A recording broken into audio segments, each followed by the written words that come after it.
Sachal news net work کی videos میں خوش آمدید۔ ناظرین، ویڈیو سے متعلق اپنی قیمتی رائے کا اظہار کمنٹ باکس میں ضرور کریں اور چینل کو سبسکرائب کریں۔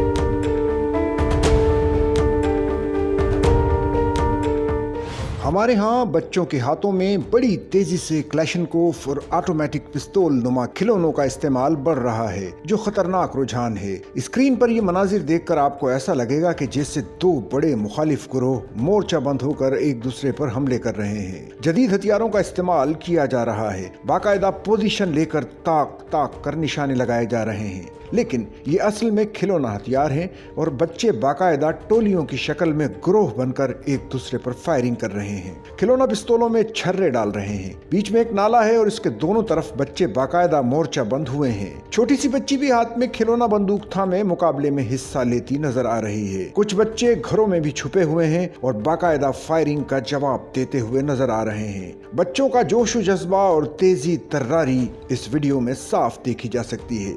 پاکستان میں بچوں کے ہاتھوں میں بڑی تیزی سے کلاشنکوف اور آٹومیٹک پستول نما کھلونوں کا استعمال بڑھ رہا ہے، جو انتہائی خطرناک رجحان ہے۔ ملک بھر میں اربوں روپے کے اسلحہ نما کھلونوں کی تجارت ہوتی ہے۔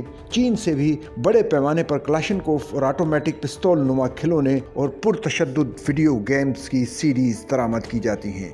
ان میں سے کچھ کھلونا ہتھیار انتہائی خطرناک بھی ہوتے ہیں اور ان سے نکلنے والے چھرے بچوں کو زخمی اور بعض اوقات ہلاک بھی کر دیتے ہیں۔ گزشتہ روز راولپنڈی میں کھلونا پستول سے کھیل کے دوران پٹاخہ پھٹنے سے 7 سالہ بچہ جاں بحق ہو گیا تھا۔ رپورٹ کے مطابق حاتم وقاص ولد وقاص جمیل کھلونا پستول سے گھر کی چھت پر کھیل رہا تھا۔ دوران کھیل پٹاخہ پھٹنے سے زخمی ہوا اور اسپتال لے جاتے ہوئے دم توڑ گیا۔ ماہرین نفسیات کے مطابق اسلحے سے مشابہت کے کھلونے اور توڑ پھوڑ، قتل و غارت پر مبنی ویڈیو گیم بچوں میں تشدد کا عنصر ابھارتے ہیں۔